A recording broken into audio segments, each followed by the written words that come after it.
안녕하세요 중고등부 친구들, 보배교회 중고등부 10월 30일 주일 예배를 시작하도록 하겠습니다. 사도신경으로 신앙 고백하겠습니다. 전능한 사천지를 만드신 하나님 아버지를 내가 믿사오며 그 외아들 우리 주 예수 그리스도를 믿사오니 이는 성령으로 잉태하사 동정녀 마리아에게 나시고 본디오 빌라도에게 고난을 받으사 십자가에 못 박혀 죽으시고 장사한 지 사흘 만에 죽은 자 가운데서 다시 살아나시며 하늘에 오르사 전능하신 하나님 우편에 앉아 계시다가 저리로서 산 자와 죽은 자를 심판하러 오시리라. 성령을 믿사오며 거룩한 공예와 성도가 서로하는 것과 죄를 사해 주는 것과 몸이 다시 사는 것과 영원히 사는 것을 믿사옵나이다. 아멘. 우리 함께 주가 일하시네 찬양하겠습니다.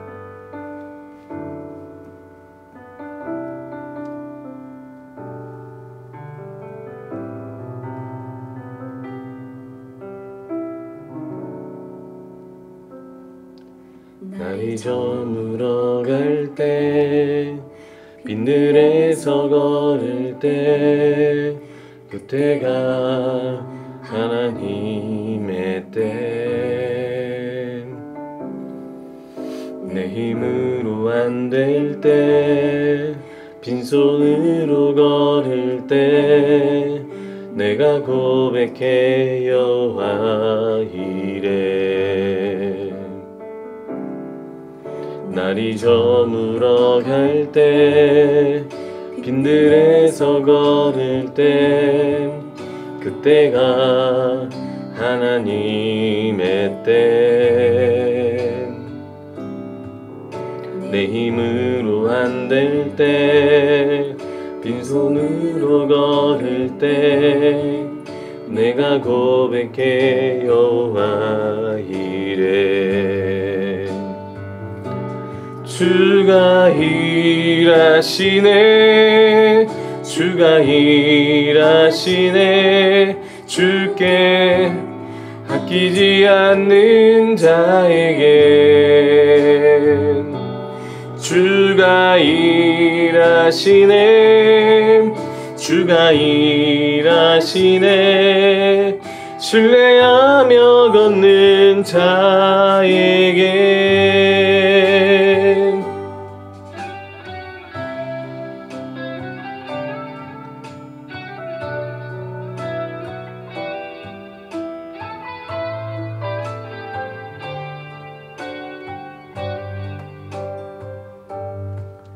우리 모인 이곳에 주님 함께 계시네 누리네 아버지 은혜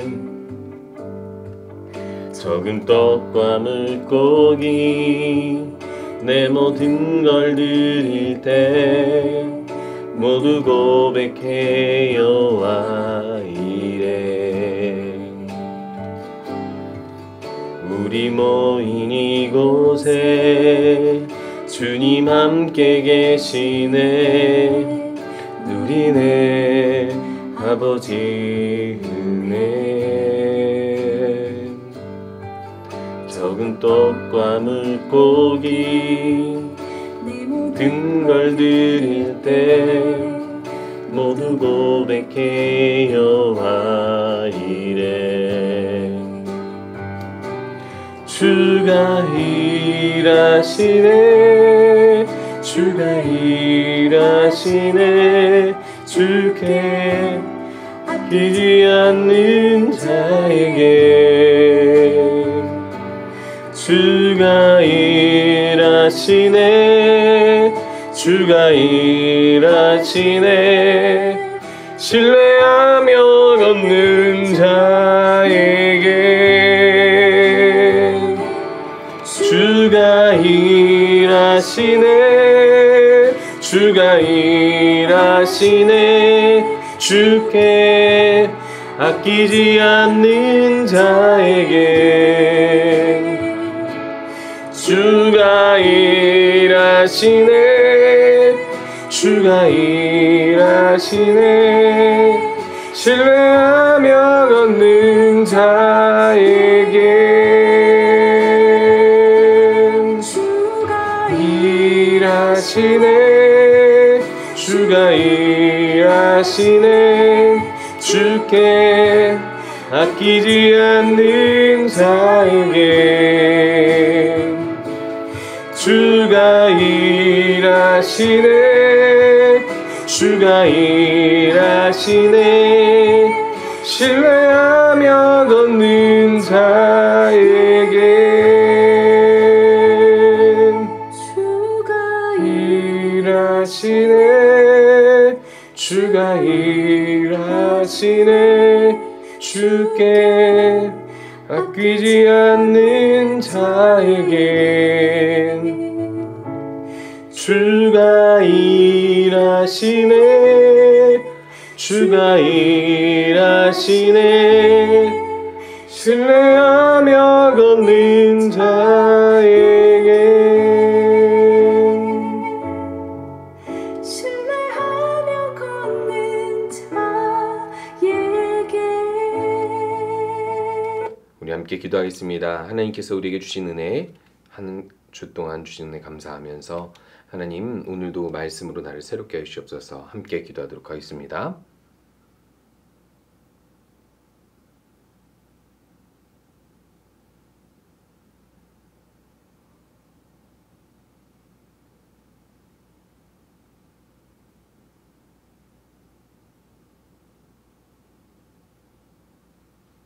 예수님의 이름으로 기도합니다. 아멘. 오늘 함께 볼 말씀은 느헤미야 1장 1절에서 5절 말씀입니다. 하가랴의 아들 느헤미야의 말이라. 아닥사스다 왕 제20년 기슬루월에 내가 수상궁에 있는데 내 형제들 가운데 하나인 하나니가 두어 사람과 함께 유다에서 내게 이르렀기로 내가 그 사로잡힘을 면하고 남아있는 유다와 예루살렘 사람들의 형편을 물은즉 그들이 내게 이르되 사로잡힘을 면하여 남아있는 자들이 그 지방 거기에서 큰 환난을 당하고 능욕을 받으며 예루살렘 성은 허물어지고 성문들은 불탔다 하는지라. 내가 이 말을 듣고 앉아서 울고 수일 동안 슬퍼하며 하늘의 하나님 앞에 금식하며 기도하여 이르되 하늘의 하나님 여호와 크고 두려우신 하나님이여 주를 사랑하고 주의 계명을 지키는 자에게 언약을 지키시며 긍휼을 베푸시는 주여 간구하나이다. 아멘. 오늘 말씀은 무너진 데를 보수하는 자라는 제목으로 함께 나누려고 합니다. 여러분 비전이란 말 많이 들어보셨죠? 비전이란 무엇이라고 생각하십니까? 많은 사람들이 비전을 오해하는데요. 비전은 내가 나중에 어떤 직업으로 일할까? 그것을 정하는 것이 비전이라고 사람들은 오해를 하곤 해요. 물론 우리가 어떤 직업으로 일하는 것은 아주 비전과 가까운 면이 있죠. 그런데요. 비전이라는 것은요. 내가 가고자 하는 아주 큰 이상을 이야기합니다. 한마디로 이야기해서 내가 무엇인가를 이루고 싶고 내가 무엇인가를 해내고 싶은데 그것이 단순히 돈을 벌고 단순히 내가 가지고 있는 작은 구체적인 목적이 아니라 어떤 사람이 되어서 어떤 큰 위대한 일을 할 수 있을까? 그것을 꿈꾸는 것이 비전이라고 이야기할 수 있는 거예요. 그러면 많은 사람들은 비전에 대해서 어떻게 생각하고 있을까요? 어떤 사람들은 하고 싶은 것,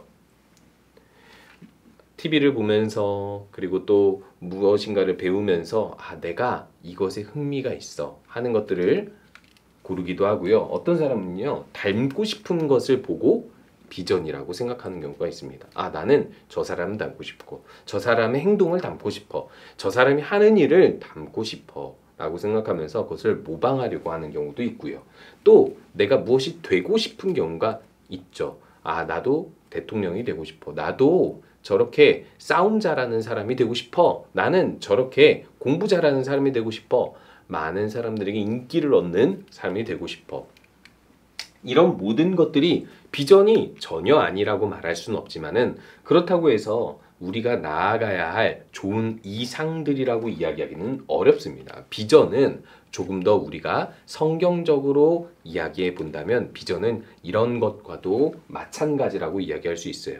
자, 여기 사람들이 지금 퍼즐을 가지고 모아서 뭘 하고 있죠? 한 가지 그림, 한 가지 퍼즐, 완성된 퍼즐 맞추려고 하고 있어요. 그런데요, 여기서 퍼즐 하나가 빠지면은 그것은 완성된 그림, 완성된 퍼즐이 될 수 없겠죠. 바로 비전이란 건 무엇이냐면 이 세상을 보면 세상은 완벽하지 않거든요. 더더군다나 사람이 만든 구조의 모든 문화는요. 완벽한 곳은 없습니다. 음악이면 음악, 미술이면 미술, 건축이면 건축, 모든 곳에서 완벽한 곳은 없고 또 그곳에는 항상 빈자리가 있기 마련이에요. 왜 그럴까요? 사람들은요, 이 세상에 많은 것들을 건축하고 만들어냅니다. 그런데 그 사람들은 나이가 들면서 그곳을 떠나기도 하고 병으로 혹은 죽음으로 인하여서 그곳을 떠나기 때문에, 그리고 또 많은 사람들은 그것을 필요로 하기 때문에 빈자리가 생기기도 하고, 사실은 우리가 느끼지 못한, 필요를 못 느꼈던 그런 직업의 필요가 갑자기 늘어나기도 해요. 코로나가 발생하면서 이 처음에 이 사회 구조에서 당황했던 것이 무엇이냐면 의료 전문 어떤 의료 보조 업무를 담당하는 사람들이었어요. 한마디로 이야기해서 이 의료진들이 부족하기 때문에 이 코로나를 이게 케어하기가, 코로나 환자들이라든지 어떤 검사자들 이런 것들을 케어하기가, 돌보기가 쉽지 않았던 것이죠. 그렇기 때문에 이때에는 이 의료진들을 확충시키는 것이 너무 중요했거든요. 지금은 또 코로나가 끝나가고 있죠. 시대는 계속 이렇게 바뀝니다. 그런데 그 바뀌는 시대 속에서 내가 어떤 퍼즐로 이 세상에서 그림을 그려 나갈까, 이 세상에 맞춰 나갈까, 그것을 생각하는 것이 비전입니다. 그렇다면 기독교적인 비전은 무엇일까요? 하나님께서는요, 이 세상을 하나님이 혼자서 모든 것을 만드시고 이 세상의 사람들을 통해서 하나님의 영광을 받으시려고 하신 거예요. 그런데 하나님 영광을 받으시고자 사람들을 만들었는데 사람들은요, 하나님께 영광 돌리지 않고 하나님을 알지도 않고 그냥 자기들끼리 잘 살려고만 목표를 두고 살아가요. 그러니까 어떤 사람들은 죄를 안 짓는다고는 하지만 사실상 자기 만족을 위해서 살아가면서 하나님이 주신 것들을 마치 하나님이 주시지 않은 것처럼 생각하면서 살아가고요. 어떤 사람들은 남에게 피해를 주면서 살아가면서, 어떤 사람들은 탐욕 때문에 경쟁하면서 서로 뺏고 상처받으면서 살아가면서 이 사회는 계속해서 병들어요. 이 세상이 타락하고 나서부터 병들지 않았던 적은 없습니다. 성경에서는요, 여러 성경 인물들이 나타나지만 그 성경 인물들의 살아가는 삶을 한번 살펴보면 우리들이 알 수 있습니다. 아브라함의 때나 모세의 때나, 그리고 이스라엘이 하나님 나라를 가나안 땅에 정착해서 만들어가는 그때에도 병든 사람들, 병든 사회는 계속해서 존재했습니다. 심지어 우리가 계속해서 배웠던 다윗과 솔로몬도 죄를 지었던 사람들이에요. 회개했다 할지라도 우리들은요, 그런 세상 속에서 하나님 나라가, 하나님의 뜻이 온전히 이루어지지 못하는 것을 보고, 아, 내가 어떤 퍼즐에 맞추어 가서 내가 무엇을 해서 내가 무엇으로 하나님 나라를 더 온전하게 고쳐가고 세워갈 수 있을까? 그것을 생각하는 것이 진짜 비전이라고 할 수 있겠죠. 느헤미야는 그 비전을 가졌던 사람입니다.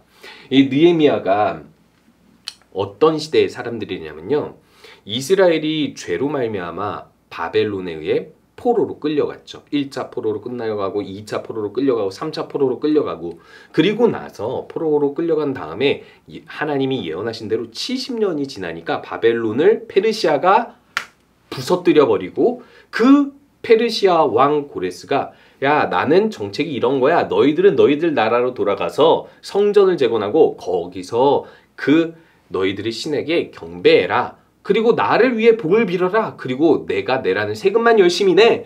이런 형식으로 나라의 정치가 바뀌게 됐어요. 그런데 이 바벨론의 신하였던 사람들이 페르시아의 신하가 되면서 또 페르시아에 필요한 사람들은 유다로 돌아오지 못하는 경우가 많았거든요. 그래서요, 1차 포로 귀환, 2차 포로 귀환을 통하여서 조금씩 이스라엘 사람들이 유다로 다시 돌아와서 처음에는 성전을 재건했는데, 이 포로 해방 후 성전을 재건하고 나서 60년이 지나, 그럼 한마디로 이야기해서 이 예루살렘이 멸망하고 난 거의 140년이 흘러가고 나서야 느헤미야가 등장하는 거예요. 느헤미야가 등장해서 이 느헤미야라는 사람이 페르시아 고위 관직에 있어서 이 예루살렘 유다 땅을 볼 수가 없었는데, 당연히 이 사람이 140살이 아니라면 예루살렘 땅이 어떠한지 알 수 없었겠죠. 그래서 자기 동생 하나니를 보내서 그 동생 하나니에게 듣습니다. 우리의 고향 땅 유다 땅은 우리가 성경 말씀을 통해서 배운 그 유다 땅은 바벨론 포로 이후에 우리가 해방되고 나서 벌써 6, 70년이 지났는데 그 유다 땅은 누가 고쳤냐? 성전 재건할 뿐만 아니라 그 성벽들은, 그곳의 집들은 어떻게 복원되었는가? 다시 이 나라가 살아나고 있는가? 물어보았습니다. 그때 하나니라는 동생이 느헤미야에게 이렇게 얘기합니다.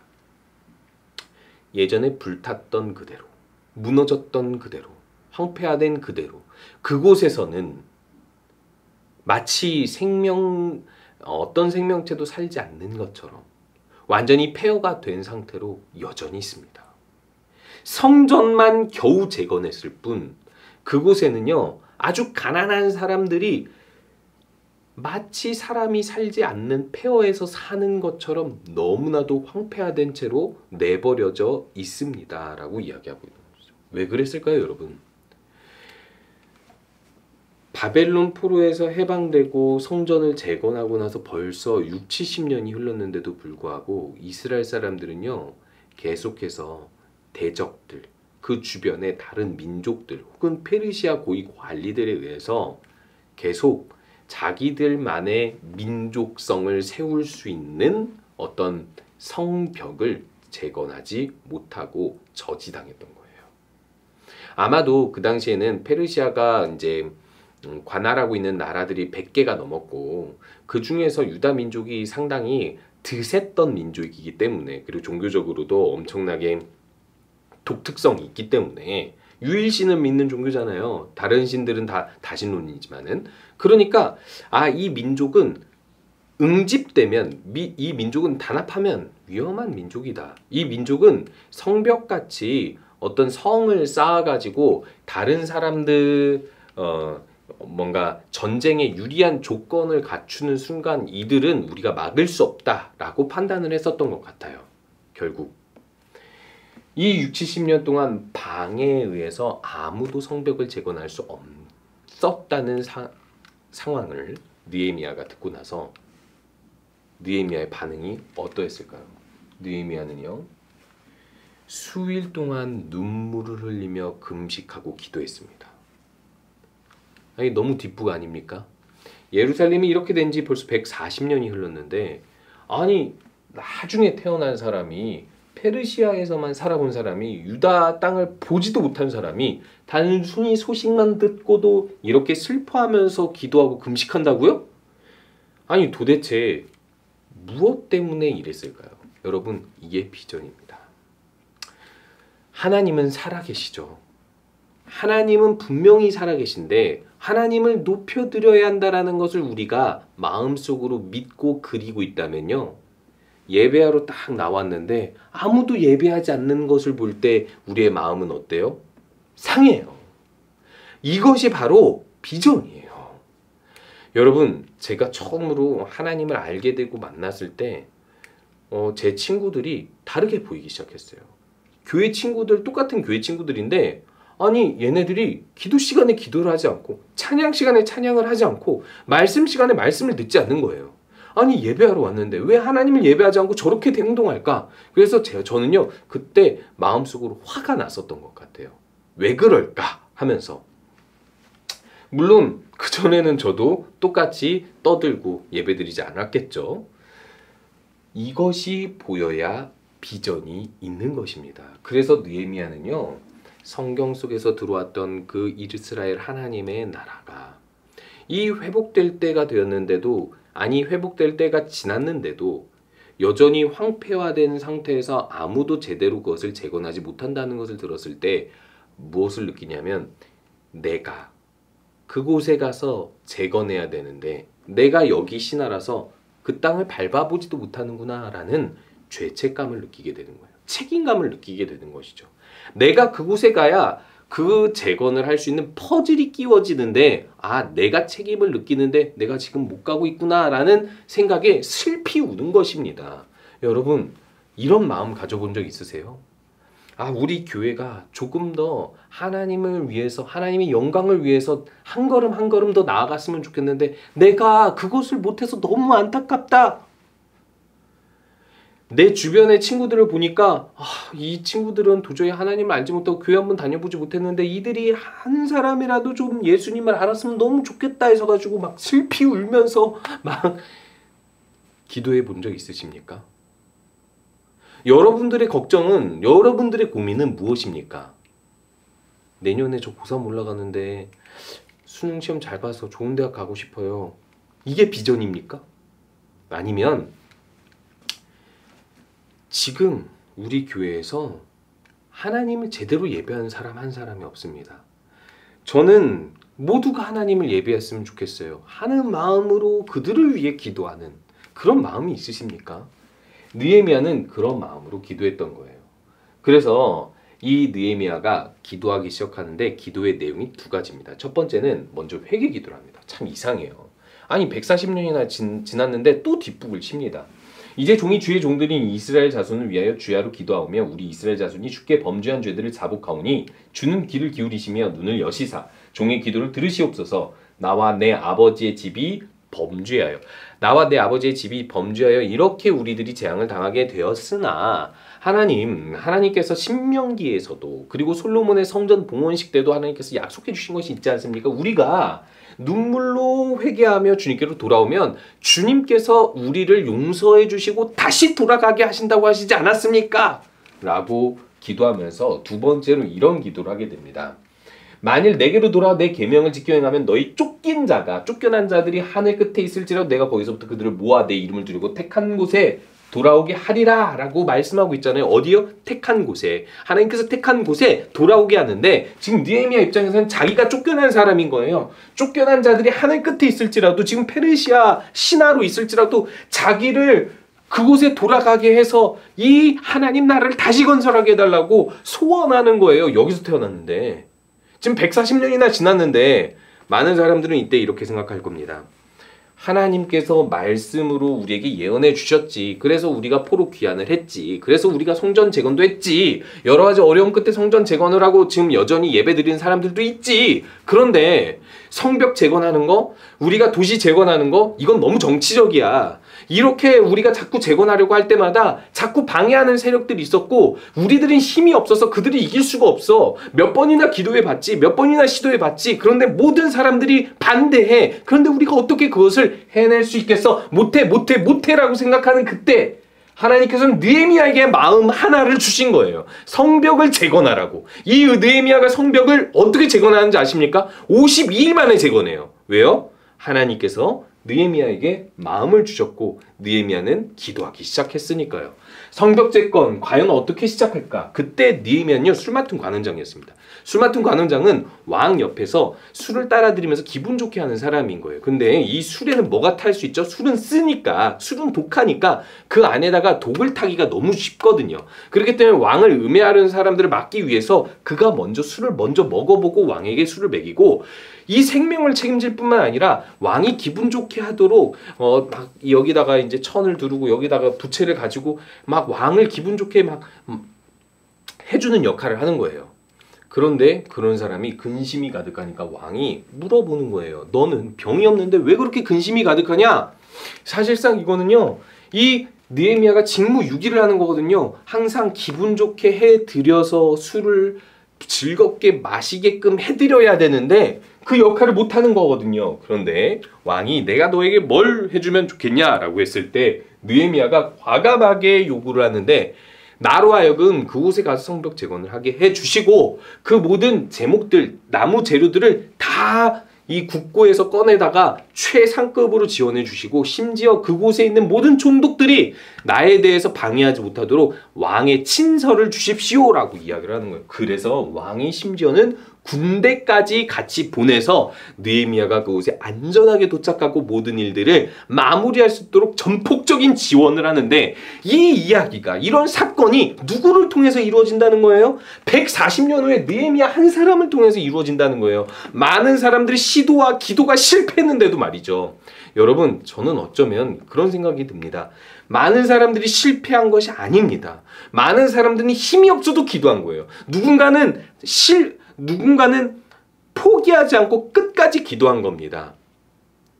느헤미야 같은 한 사람이 나타날 때까지. 그리고 느헤미야는 자기가 그곳에 가야 할 책임을 느낀 것이 하나님의 일의 시작인 거예요.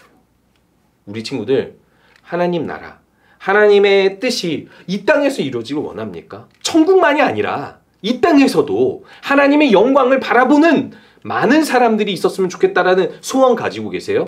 그러면 여러분들도 이 땅에서 하나님 나라를 재건할 수 있는 사람들이 됩니다. 마태복음 5장 4절에서는 애통하는 자는 복이 있나니 그가 위로를 받을 것이라고 이야기해요.